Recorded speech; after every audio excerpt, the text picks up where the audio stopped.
This story comes from Sarah Collins, age 56, a high school computer and business teacher in Boulder, Colorado. The email came in at 7:12 a.m.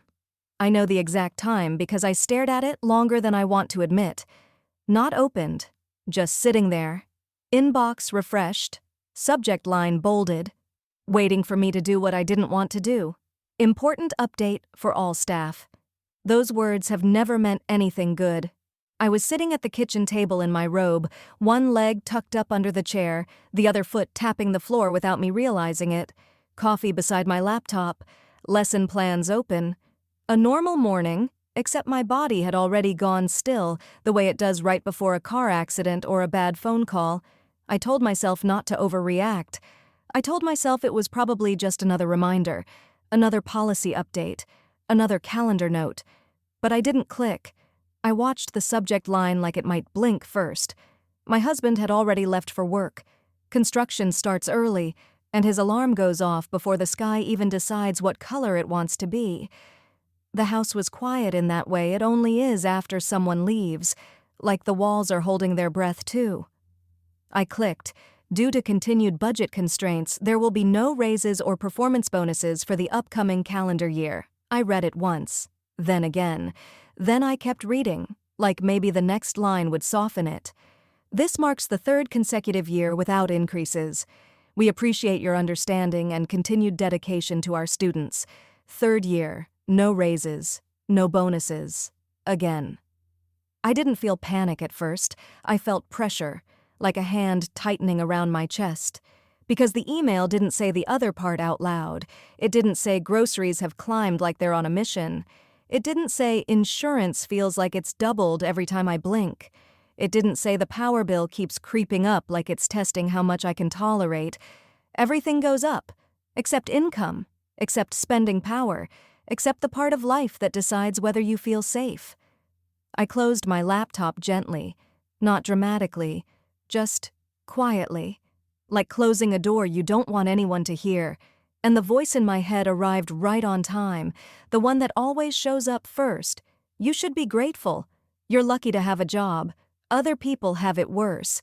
That voice has kept a lot of women quiet for a long time. I stared at my coffee. It was still warm, but the warmth didn't reach me. I took a sip anyway and felt the bitter edge of it, like the taste was trying to wake me up to something I'd been avoiding. I teach computers and business at a local high school in Boulder, Colorado. On paper, that sounds stable, respectable, the kind of career you can build a life around. And I have. I've been the steady one, the reliable one, the teacher who doesn't make trouble, the one who can be counted on to make it work, no matter what gets cut or changed or quietly taken away. When funding cuts started years ago, they were small enough to pretend they were temporary. A printer that didn't get replaced, a set of outdated laptops that should have been retired but weren't, software licenses that expired and didn't get renewed, classroom budgets that were frozen until further notice. So I filled the gaps. At first it was little things, extra paper, a few cables, markers, subscriptions for tools the students needed. I told myself it was an investment in their future. I told myself it wasn't a big deal. Then the little things became the normal way of surviving the school year. I'd slip supplies into my cart at the store with a quiet, almost automatic justification. The kids shouldn't suffer. The class shouldn't fall behind. It's only this once. I'll make it up later. Later became a habit, and somehow, without any dramatic moment where I agreed to it, my job started quietly costing me money. Not in one huge, obvious way, just in 1,000 tiny ways that added up, like leaks in a roof you keep patching because you don't want to think about what a real repair would cost. By the time that email arrived, the third year in a row, I had a sick feeling that this wasn't a season anymore.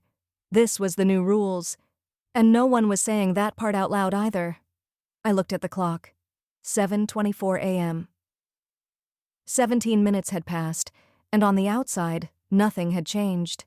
But inside, something had cracked. If you've ever had a moment like that, where nothing explodes, nothing collapses, but something shifts, you know how unsettling it is. Because you can't unsee it once you see it. You still go to work. You still function, you still smile. But the ground feels different. I got dressed, packed my bag, slid my lunch into the fridge even though I wasn't sure I'd feel hungry later. I walked out the door the way I always do, because that's what responsible women do. We keep going. At school, the hallways smelled like disinfectant and cheap breakfast. Students moved in clusters, half awake, earbuds in, living in their own worlds. I walked into my classroom and flicked on the lights, and the fluorescent buzz greeted me like a dull headache. My room looked fine. But fine is a deceptive word. The laptops on the cart were older than some of the students using them. A few keys were missing, replaced by careful taps on blank spaces. The projector had a faint blue tint that made everything look colder than it should. On my supply shelf, I could see the places where items used to be, and I knew as I set my bag down that at some point this year I'd buy more. Again. Because if I didn't, who would? That thought made me angry in a way I didn't like admitting. Anger isn't something women like me were trained to show. We were trained to be helpful, cooperative, grateful. But that email, the third year in a row, had stirred something I'd kept buried. A sense of betrayal. Not dramatic betrayal, not soap opera betrayal. The quiet kind. The kind that comes from realizing the story you were promised doesn't actually apply anymore. I taught kids about budgeting and planning and long-term thinking. I taught them that small, consistent actions build security. And I believed it. I believed loyalty mattered. I believed stability was rewarded. I believed if I kept my head down and did good work, the future would take care of itself. Then came the retirement seminar. I didn't go because I was panicking. I went because I was being responsible. There was a flyer on the counter. Retirement planning seminar. Complimentary, educational, helpful. Complimentary always sounds reassuring, like nothing bad can happen if it's free. I almost didn't go. I really did. Part of me didn't want to know. Because once you know, you can't unknow. You can't go back to the version of yourself who still had a vague, comfortable belief that it will work out. But I went anyway. The room was beige. The coffee tasted like it had been brewed yesterday and reheated out of spite. Folding chairs were arranged in neat rows like we were all attending a polite little lecture on how to be adults. No one looked panicked. Everyone looked carefully calm. I recognized people. Teachers, staff, administrators, people who had stayed, people who had done what they were supposed to do. I chose a seat near the aisle, close enough to leave quickly if I needed to. Not front row, not back row, somewhere safe. The presenter was cheerful in that practiced way, confident, reassuring, the kind of person who uses calm tone and clean slides to make hard truths feel manageable. He talked about timelines, about projections, about averages. Words like comfortable and realistic floated through the room like soft blankets. I nodded. I took notes. I checked boxes in my head. Then he said something that made my stomach tighten. He said, "Let's talk about what retirement actually costs today." Then he clicked to the next slide. Numbers appeared, clean black text, bullet points, charts. I watched them like they were someone else's problem at first, like I was watching a documentary about a distant place. Then he began walking through the steps. Income, savings, Social Security estimates, healthcare, inflation. That word landed differently than it used to. He talked about how prices don't just rise, they compound, how the dollar you have today doesn't buy what it will in 10 years, how keeping up requires more than staying steady. Then he offered us a calculator. A simple tool, he said. Just plug in your information. I did. My fingers felt clumsy on the keys, like they didn't want to type what my brain knew was true. Age, 56. Current savings. Contribution rate. Expected retirement age. I hovered over the final button like it was a trap. Then I clicked, and the number that popped up didn't make sense. It had to be wrong. I checked my inputs. I typed them again. I corrected a small mistake and tried once more, hopeful that the result would magically improve. It didn't. The gap showed up quietly. The gap wasn't a dramatic chasm, like falling off a cliff. It was worse than that. It was the slow, sinking feeling of realizing your boat has been taking on water for years, and you only just noticed the line creeping higher along the side. I felt my face get hot. Not fear, embarrassment. Because the loudest thought in my head wasn't, "What am I going to do?" It was, "I should have known better. I teach business. I teach planning. I teach kids to prepare early. How did I miss this?"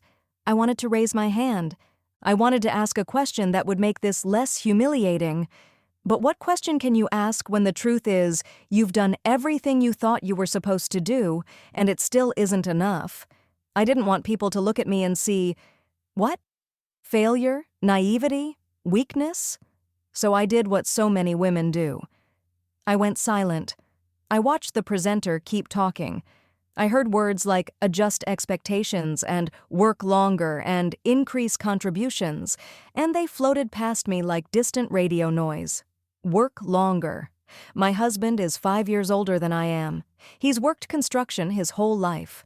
His body already carries the cost of every job he's ever taken. The idea of work longer for him isn't a simple choice. It's a question of whether his knees and shoulders and back will cooperate.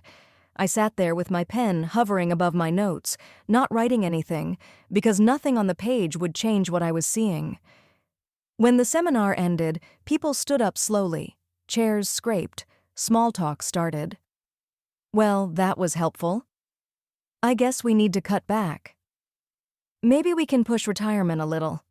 The casualness made me feel worse, like everyone else had a thick skin I didn't have. I folded the handouts carefully, like neatness might fix the numbers. I put them in my bag. I smiled at no one. I walked out into the parking lot, and the cold air hit my face like a slap. I sat in my car for a long time with my hands on the steering wheel, not turning the key. If you've ever sat in your car after learning something you couldn't unlearn, you know that feeling? It's not panic. It's shock without drama. It's your brain trying to negotiate with reality. On the drive home, I passed the same places I always pass. Grocery store, coffee shop, the park, ordinary landmarks in an ordinary life. But nothing felt ordinary anymore. That night, sleep never really came. I lay on my back and stared at the ceiling. The house made its usual sounds, the heater clicking, a distant creak, the soft settling of walls. My husband slept beside me, breathing evenly, exhausted in the way only physical work can make you. I watched the clock.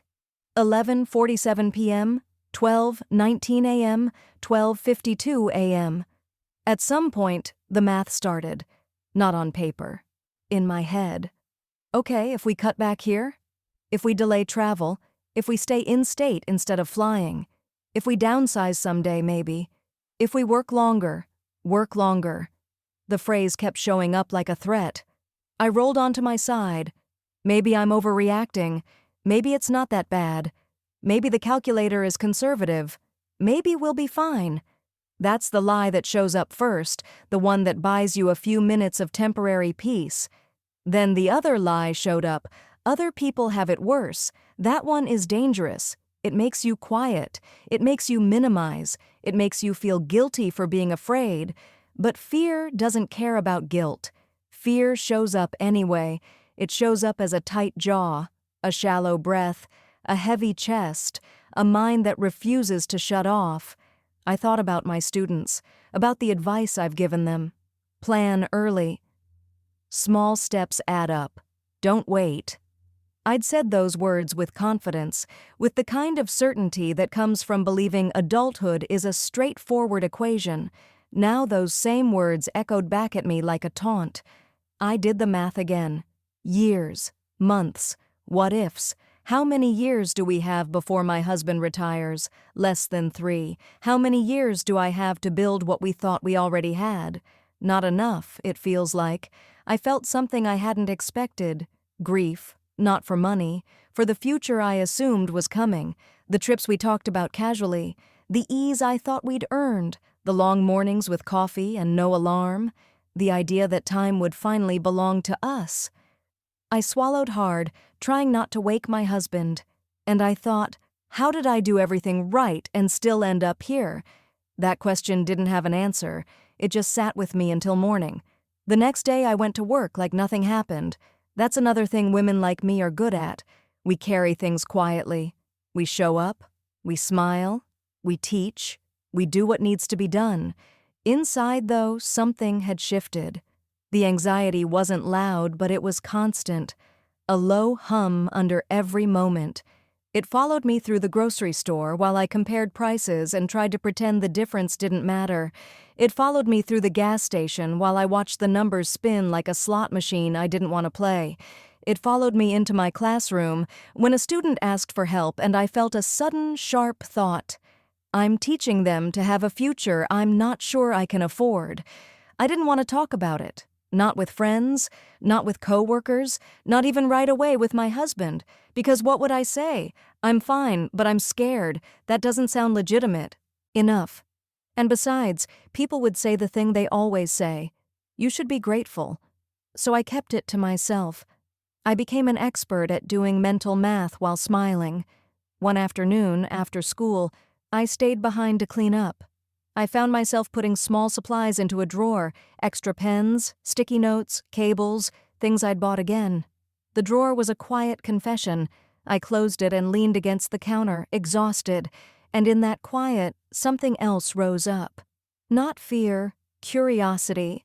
Because if the old rules weren't working anymore, maybe the answer wasn't to work harder inside the same box. Maybe the answer was to find a different box. Here's something most people don't know about me. I've always loved apps, not games, not social media, useful apps, the kind that take something overwhelming and make it manageable. I've been fascinated by AI for years, not because it's flashy, but because it doesn't judge, it doesn't sigh when you're confused, it doesn't rush you, it just helps. When I'm teaching, I see it in real time. Students freeze up the moment they feel stupid. Parents freeze up the moment they feel behind. Shame shuts people down faster than any lack of intelligence ever could. And financial aid, scholarships, that whole world is a maze designed by someone who assumes you have time, confidence, and a second brain to hold all the details. I've watched bright students who could thrive anywhere, get overwhelmed by forms and deadlines and eligibility rules. I've seen parents stare at documents like they're written in another language, then shrug and say, "We'll figure it out," even though you can see in their eyes that they won't. And I thought, what if there was an app that made it simple? Not simplistic. Simple. An app that walked families through the process, step by step, with clear language, with checklists, with reminders, with explanations that didn't make anyone feel dumb. An app that helped students find scholarships they qualify for, and helped parents complete financial aid packages without the panic. I had that idea in my head for months before I ever said it out loud, because saying it out loud makes it real. And real ideas come with risk. But curiosity kept nudging me, like a small hand on my back. One night I saw an ad for a small meetup in Boulder, something about AI, app development, and building useful tools. I almost didn't go. I told myself, that's for younger people, that's for tech founders, that's for people who already know what they're doing. Then I heard another voice, quieter than the fear. Just go, just listen. So I went. There were 8 people. 8. No stage, no flashy presentation, no hype, just chairs in a circle and a table with snacks that looked like someone's thoughtful attempt at hospitality. People introduced themselves, they talked about what they were building. 2 of them mentioned apps they'd created that generated income. Not millions, not unicorn startups, just income. Enough to matter, enough to pay bills, enough to change how they breathed at night. My heart started pounding. I remember thinking, why not me? Then immediately, because I'm too late. If you've ever felt that, like the train already left the station, let me ask you something. Who told you that? Who benefits when you believe that? Because sitting in that little room with 8 people, I realized something I hadn't realized in years. The gate wasn't locked. I'd just been standing outside it. When it was my turn to speak, I almost didn't. My idea felt fragile. Like if I said it wrong, it would disappear. But I did it anyway. I talked about my students, their parents, financial aid confusion, scholarships that go unclaimed because the process feels impossible. I expected polite nods. Instead, I got questions, real ones. Who would use it first? What problem does it solve best? What makes it different from what already exists? How would it guide people without overwhelming them? As they asked, I felt something strange, relief. Because they weren't laughing, they weren't dismissing me, they were taking the idea seriously, like it belonged in the world. That was the first time the shame loosened its grip, because shame whispers, "You don't belong here," and those questions said, "Maybe you do." Afterward, 2 people approached me, the ones who had built apps. They spoke like regular humans, not geniuses. They didn't talk about perfection. They talked about iterations, versions, tests, mistakes.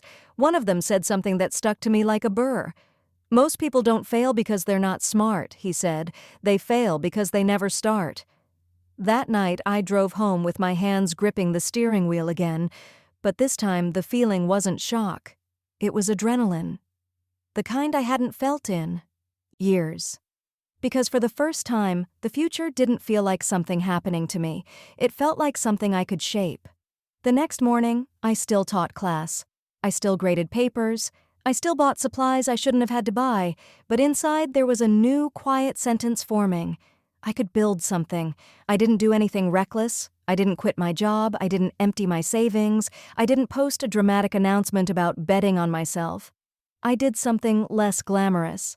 I made a plan. First, I met with a business attorney. That step was important to me for one big reason: security. If I was going to do this, I wanted to protect the idea.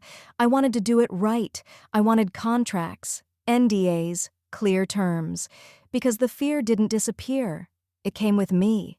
Fear of being taken advantage of, fear of wasting money, fear of looking foolish, fear of discovering I really was behind and this was just a last-ditch fantasy. The attorney was calm and practical. She didn't treat me like I was ridiculous. She asked questions about my goals, my timeline, my risk tolerance. We set up the business. We drafted the contracts. We created NDAs. We wrote hiring agreements for the 2 people who would help build the app, clear ownership terms, confidentiality, scope, deliverables. Signing those documents felt like stepping over a line, not into certainty, into commitment. The next weeks were the messy middle, the part no one puts on Instagram. I had to learn new vocabulary: wireframes, MVP, user flows, onboarding, API data privacy. I'm a computer teacher, yes, but there's a difference between teaching students to use tools and building a product that has to survive the real world. Some nights I felt brilliant. Other nights I felt 12 years old, staring at a math problem I didn't understand, trying to hide it. Doubt showed up constantly. Who do you think you are? You're a teacher, not a founder. You're 56. What if you burn money and end up worse off? What if it works and you can't handle it? That last one surprised me, because the fear wasn't only about failure, it was about success. Success would mean responsibility, decisions, risk, visibility. And visibility is terrifying when you've built your whole life on being the dependable one who doesn't make waves. But I kept going. Not because I felt fearless, because I felt willing. I'd sit at my kitchen table after school, laptop open, notes scattered, and I'd work through decisions slowly. I'd meet with the developers on video calls and ask questions, even when I felt awkward asking them. I'd remind myself, the goal isn't to sound smart. The goal is to build something useful. I ran early ideas past people I trusted, school counselors, a few parents, a colleague who'd helped students apply for aid. I listened for confusion points, for where people got overwhelmed. That feedback shaped the app's heart. It had to make people feel calm. It had to replace panic with clarity. It had to guide families like a steady hand on the shoulder. We built it in steps. First, a simple intake: student basics, household basics, goals, deadlines.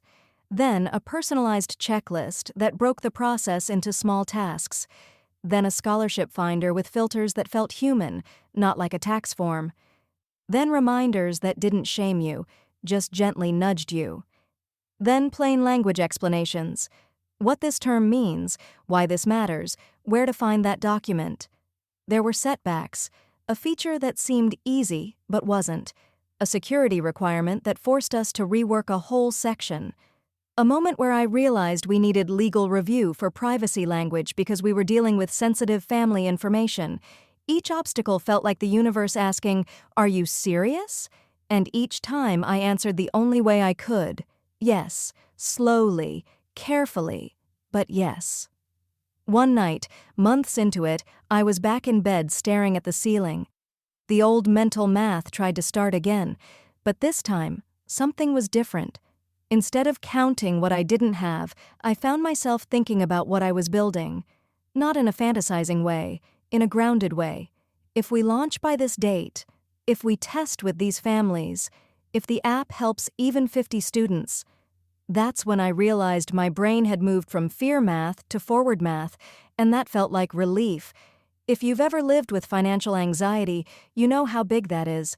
It's not that the problem disappears, it's that your mind stops being trapped in a loop of dread and starts moving again. We launched quietly. No fireworks, no huge announcement, just a small release to a handful of counselors and families who agreed to try it. I remember the first message we got from a parent. "I didn't cry filling out forms this time," she wrote. "Thank you." I stared at that message for a long time because I knew exactly what she meant. Shame makes paperwork feel like judgment, and clarity makes it feel like progress. More feedback came in. Students said it felt easy. Parents said it made them feel less stupid. Counselors said it saved them time and helped families stay on track. We improved things, fixed bugs, clarified steps, added a few features people requested. And slowly, the app started spreading the way useful things spread, not through hype, through relief. People share relief. They tell their friends, "This helped." They tell their sister, "Use this." They tell their neighbor, "You need this." As the months passed, something shifted in me too. I stopped feeling behind, not because I suddenly had a mountain of money, because I had agency. If you're enjoying this story, if it feels like it's touching something real in you, please take a second to click subscribe and the notification bell. It helps these stories reach more people who are quietly carrying the same fears and the same hopes. A year after that first tiny meetup, the app caught on in a way I didn't predict. Schools began including it in college application packets. Industry newsletters mentioned it as a recommended resource. Workshops and career planning seminars invited us to demonstrate it. Counselors asked for flyers. Parents asked for links. Students recommended it to each other like it was a secret weapon. We kept it affordable, accessible, useful, and the profits, steady, consistent, real, began to change the numbers. Quietly at first, then undeniably. I remember the day I opened our accounts and realized my chest wasn't tight. The panic wasn't there. The math finally made sense. Not because the world had gotten cheaper, but because we had created something that didn't depend on someone else deciding we deserved a raise. I told my husband one evening, sitting at the kitchen table, the same table where that email had landed like a threat. "We're going to be okay," I said. He looked at me for a long moment, like he wasn't sure whether to believe it. Then his shoulders dropped, just slightly, and I realized how much he'd been carrying too, even when he didn't say it. We talked about retirement again. Not the anxious version of retirement, the curious version. What if we traveled more than we planned? What if we took our time? What if we didn't just visit national parks? What if we lingered? What if retirement didn't mean shrinking our lives, but choosing them? The life we dreamed of was still there, only better. Because it wasn't built on hope and denial. It was built on intention, courage, and the willingness to start something new at an age when a lot of people are told to settle. And here's the part I want you to hear, if you've been listening with that familiar ache in your chest. If you feel behind, if you've been ashamed of numbers, if you've been doing mental math at night and calling it being responsible, if you've been telling yourself you have no right to complain because others have it worse, listen, you are not broken, you are not stupid, and you are not alone. The rules changed, costs rose, security shifted, loyalty stopped guaranteeing anything. That's not a personal failure, that's reality. And the second act begins the moment you stop blaming yourself and start choosing yourself. Not with hype, not with panic, with intention, with careful courage, with one small step that turns into another. And one day, quietly, you realize you're not behind anymore. You're building.